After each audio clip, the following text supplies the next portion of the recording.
Good morning, everyone.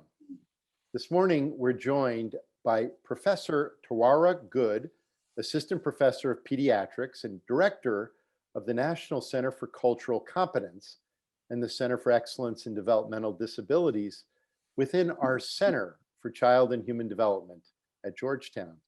It's so great to be with you this morning for this conversation. Thank you for being here. Let's jump right in. I'd like to begin first by asking you a little bit about your work, which focuses largely on issues relating to cultural competence and advancing self-determination among individuals with developmental and other disabilities and their families. Could you share what you mean when you say cultural competence or cultural and linguistic competence? Share a little bit about your work and the perspective that you bring to this field. Well, first of all, thank you so much, Jack, for this opportunity to share the work with the Georgetown University community. There are many different definitions of cultural competence, and I'm going to share what it means, really based on the seminal work that was done here at Georgetown University in 1989. And this work has really defined cultural competence for the entire field. And again, it was initially created in response to, I would say, disparities in child and adolescent mental health. So as we think about cultural competence, at least from the National Center for Cultural Competence, we view it as a congruent set of values. And it really is a capacity of organizations to demonstrate policies and structures, also practices.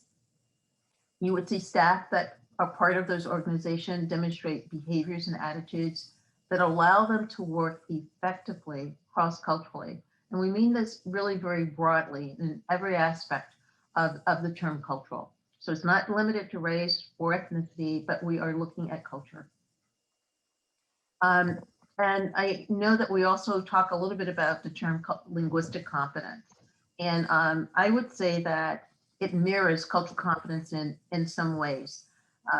But we really look at linguistic competence as the capacity of an organization to really be able to convey information in a manner that's easily accessible and easily understood. And this may include people who have limited English proficiency. This may include people who speak languages other than English, those who may have low literacy and may neither be literate either in English or their language of origin, and persons with disabilities who may require some accommodations in order for them to communicate effectively. And lastly, it would include persons who may be deaf and hard of hearing. And as I think about this concept of linguistic competence and also the practice, that it really does apply to our own university in many ways, the Med Center, the various schools, including School of Medicine, Nursing and Health Studies, School of Foreign Services. And so as we really think about those frameworks, they are very much applicable to the work of Georgetown University. And as I think of this in terms of how they both, these both concepts, the perspective that brings to my work, is that really is the willingness and the capacity to be aware of and respond to, and to design an array of education, social services, health and mental health, or other services. It really underpins all of my work, and it's a lens that I bring to the table. We're all cultural beings, and as such, we all have cultural differences, and we also have cultural similarities, and we have to be able to address them in a very intentional way. Sure. Now we both have made reference to the National Center for Cultural Competence that you lead. You're the director of the NCCC. Can you give us a sense of the center, its mission, some of the work that you're engaged in?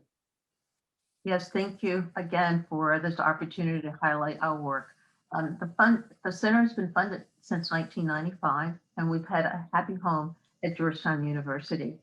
So the mission of the National Center for Cultural Competence is really to increase the capacity of health and mental health programs to design, to implement, and to evaluate culturally and linguistically competent service delivery systems. And with the goal of really addressing diversity, persistent disparities, and to promote equity.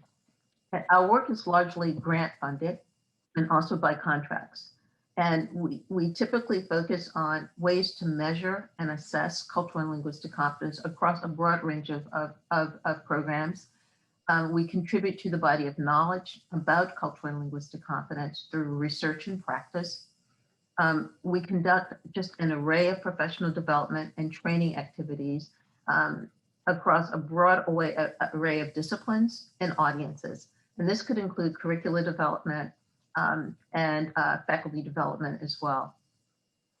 We also look at how do we engage in influencing academia, really to harness the power of cultural competence to support diversity, equity, and inclusion initiatives. And lastly, we look at impacting policy, and we look at this at multiple levels. It could be a local organization, but it also could be at a very systems level within states. And this is to help such systems and programs and organizations really be responsive to the diverse populations using cultural competence and linguistic competence as evidence-based practices. Thank you. Thank you. Now, I know this past year, the NCCC brought closure to a 5-year program, the Leadership Institute for Cultural Diversity and Cultural and Linguistic Competence. Could you share a little bit about this initiative? And for those who participated in the Leadership Institutes, how do you think they've been able to take back what they've learned to their work? Yes, thank you again for asking about the Leadership Institute. This institute was funded by the federal government, the Administration for Community Living. And it really was a collaborative, multifaceted initiative that had a goal to really increase the number and capacity of leaders to advance and sustain cultural and linguistic competence, specifically in the variety of programs, including universities, that address the needs of people with intellectual and developmental disabilities. And this was within the United States, territories, and also tribal communities overall. So we had an amazing 5 years, and which was documented in our final report to the Administration for Community Living. And I'm going to just share some selected highlights. First of all, we conducted these leadership academies. They took place over a year period of time. So we had a total of 158 individuals across racial, ethnic, cultural, and disability groups that they gained a core set of knowledge and skills as it relates to leadership. And it really helped them increase their capacity to lead cultural and linguistic competence in whatever arena they may be, whether it was a university setting, whether it was a healthcare setting, whether it was a social service setting. We also offered coaching, and we had 158 participants who attended all of the academies, and a total of about 146 of those participants participated in post-academy coaching. And this was to really take theory and to give it perspectives in terms of real life experiences. And so our faculty supported them for a period of 1 year in terms of supporting their work. We also had a mentoring component, which was amazing. And in this mentoring, it was volunteer, that didn't have to sign up for it, but just under half of our participants volunteered for mentoring. And we had a stellar array of about 25 experienced mentors. And again, these were people across a variety of backgrounds. And it was to really help people understand the role of mentoring and how we support each other and engaging this work. And some of our findings are that those relationships that started when the program first began, that those mentoring relationships have lived on. And so again, it's very exciting. And lastly, we did mentoring for about 6 organizations, all national organizations concerned with disability. And we supported them in whatever phase that they were in addressing diversity, equity, and inclusion within their respective settings. We had learning and reflection forums, and these are pretty impressive, so that we opened them to the universe, and we still have them archived on our website. And what was amazing is the number of all 50 states we had participants. We also had participants from 3 US territories and just really across the world. And so we have seen that this work that we've done in terms of helping people to understand cultural differences had an impact much greater than just in the United States. There were at least 76 countries in 32 provinces that have accessed our resources because we track that data. Wow. Wow. Well, thank you. Now, you also are the director of our federally designated University Center for Excellence in Developmental Disabilities. A network of centers like this exists across the United States. How does the center work to address the interests and needs of individuals with developmental and other disabilities? What opportunities exist for collaboration on a local level and between other centers? Well, and I'm just going to say our USAID, rather than say University Center for Excellence in Disabilities, it's a mouthful. It's been in existence over 50 years. And again, Georgetown we've been lucky that our USAID has been housed at Georgetown. I have the honor of following Dr. Phyllis McGrath as the director, who put our center on a very strong footing overall. And so the center, the USAID has 4 federally funded mandates. These are things that we have to do by federal legislation. And one is to conduct interdisciplinary training, pre-service training for students and those who are interested in careers in the area of disability. We also provide continuing education for those staff that are currently practicing professionals. We also provide community services, and I would say for our USAID has a history, particularly in the District of Columbia, that the preponderance of our resources go to support the interests and needs of people with developmental and other disabilities in the District of Columbia. I can just give you very few examples. We have a certificate program in early intervention for young children that are at risk for and with developmental disabilities to increase the capacity of the workforce. We conduct a clinic to follow babies that are born at high risk at GU MedStar Hospital. And just another example, currently we're supporting parents who also have developmental disabilities to be able to support their children across the life course and to navigate education, health, and other kind of systems. And so again, it's pretty comprehensive work, and we are well known and not just locally, but also nationally for our work supporting individuals at risk for and with developmental disabilities. Just in the interest of full disclosure, I was a student in the center in 1979, 1980. So I have a deep, deep affection for the work of the center and that you do.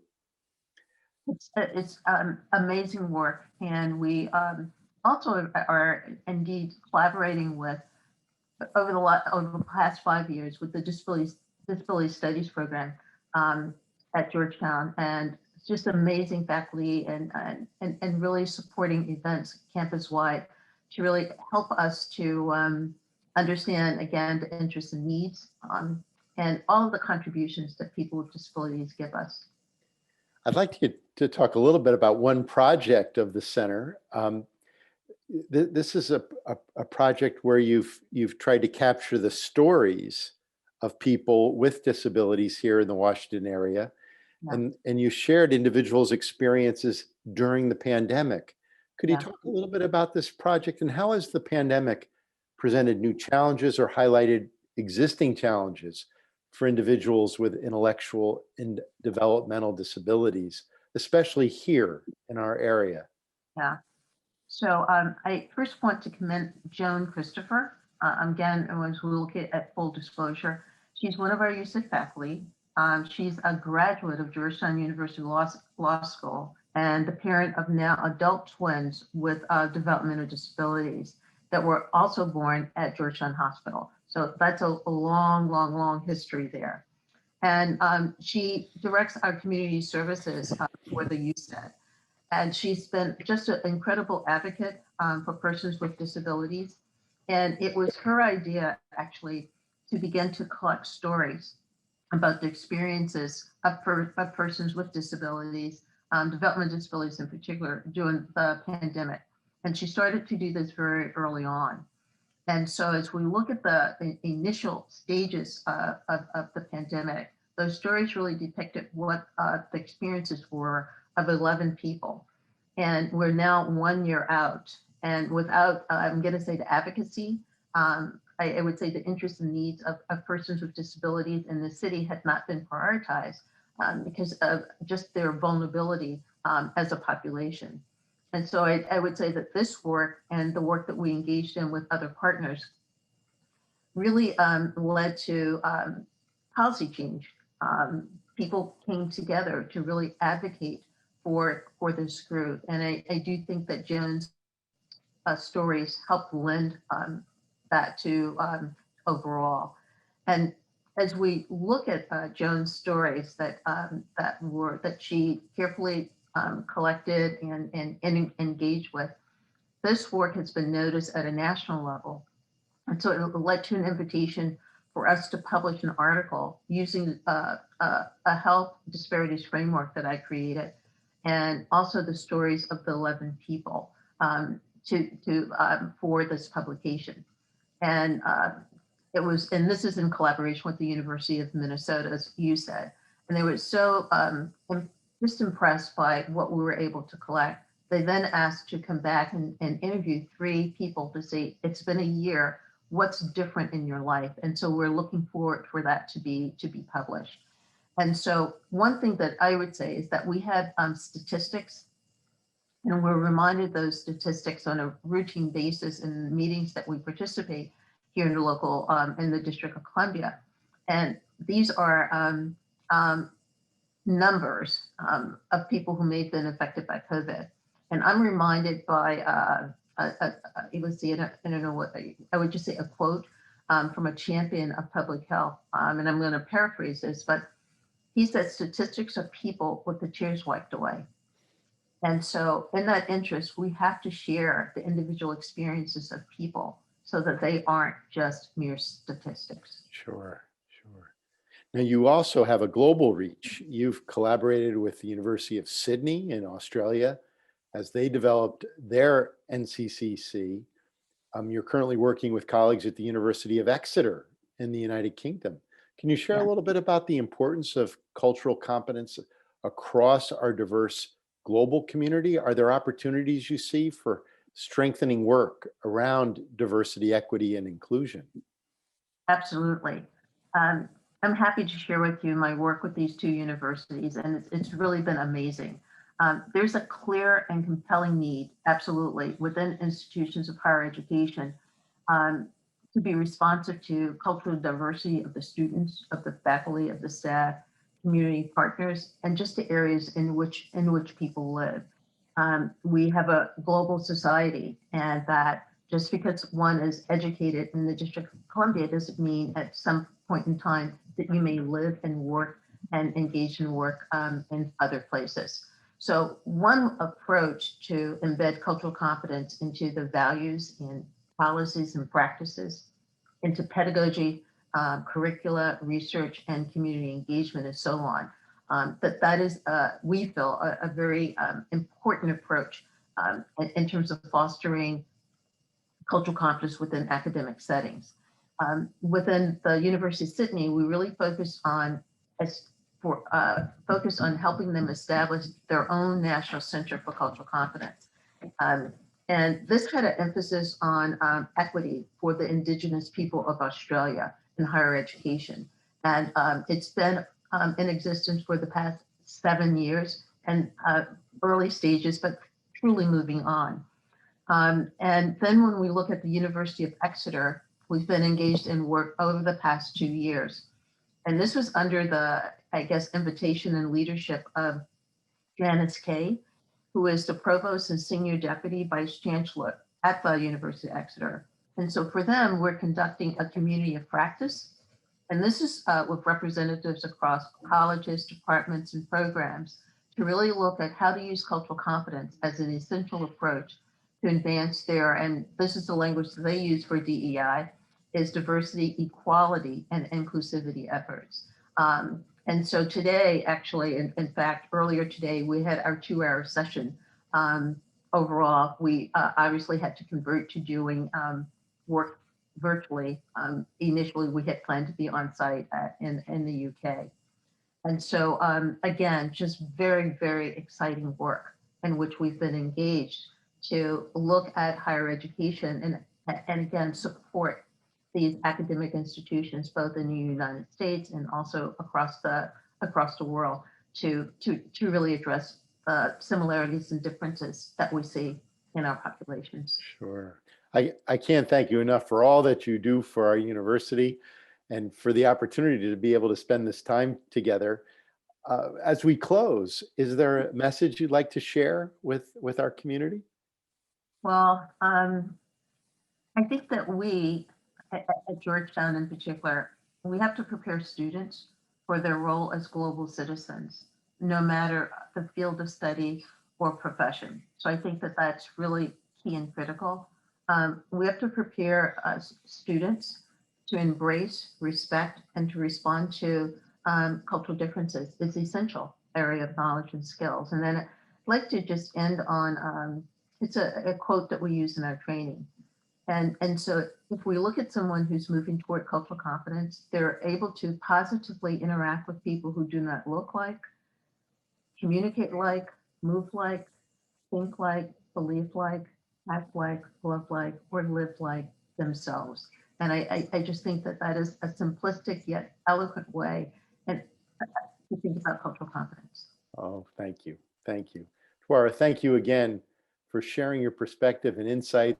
All of us were grateful for your many important contributions, your leadership in our university community. Thank you for joining us for this conversation. Thank you. And I look forward to being with all of you again soon. Take care of yourselves and take care of everyone around you. For every Hoya, everywhere.